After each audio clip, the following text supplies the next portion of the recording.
प्रिय मित्रजन नमस्कार।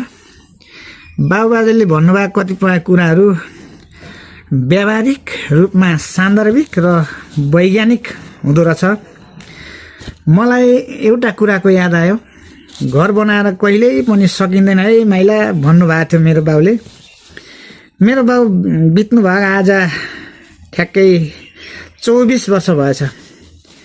आज थाहा भयो नि मलाई, एकातिर बनाउँदै गयो अर्कोतिर भत्किँदै जाँदो रहेछ घर, आवश्यकताहरू बढ्दै जाँदो रहेछ। त्यही भएर भनिएको रहेछ, आगो ताप्नु मुडाको कुरा सुन्नु बुढाको। परिवार सङ्ख्या बढ्दै गएपछि कोठाहरू साँगुरो हुँदै जाँदो रहेछ साथीहरू। घर्यासी दैनिक उपभोग्य सामानहरू राख्ने ठाउँ अपुग हुने, इष्टमित्र परपाहुनाहरू आउँदा बास बस्ने ठाउँको अभाव हुने आदि इत्यादि धेरै समस्याहरू कति हो कति। ती सबै समस्याहरूलाई एकैचोटि समाधान गर्न कहाँ सकिँदो रहेछ र। बिस्तारै बिस्तारै एक एक गर्दै समाधान गर्ने उद्देश्यले आज मैले घरको तल्लोपट्टि बरन्डाको 2वटा साना साना कोठाहरूलाई फुटाएर एउटै ठुलो कोठा बनाउने उद्देश्यले गाउँको प्यारो लोकल मिस्त्री भाइ झलक बराइलीलाई बोलाएर काममा लाउँदैछु साथी हो। साथमा म आफै हेल्पर छु।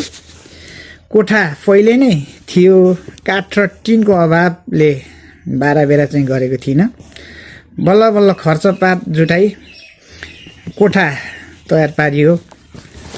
घर आफ्नै भएकोले मालिक भएर मैले मिस्त्री झलक भाइलाई डिजाइन दिएँ।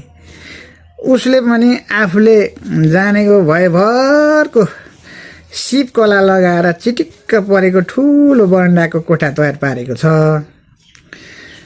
अब भने मलाई कोठा डेकोरेसनको सामान र फर्निचरको जोहो गर्नुपर्ने रहेको छ।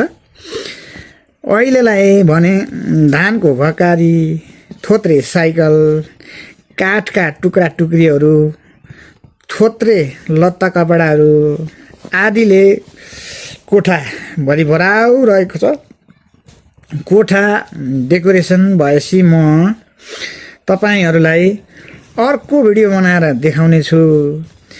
मैले भने जस्तो काम गरी कोठा निर्माण गरेकोमा मिस्त्री झलक बराइली भाइलाई धेरै धेरै धन्यवाद दिन चाहन्छु।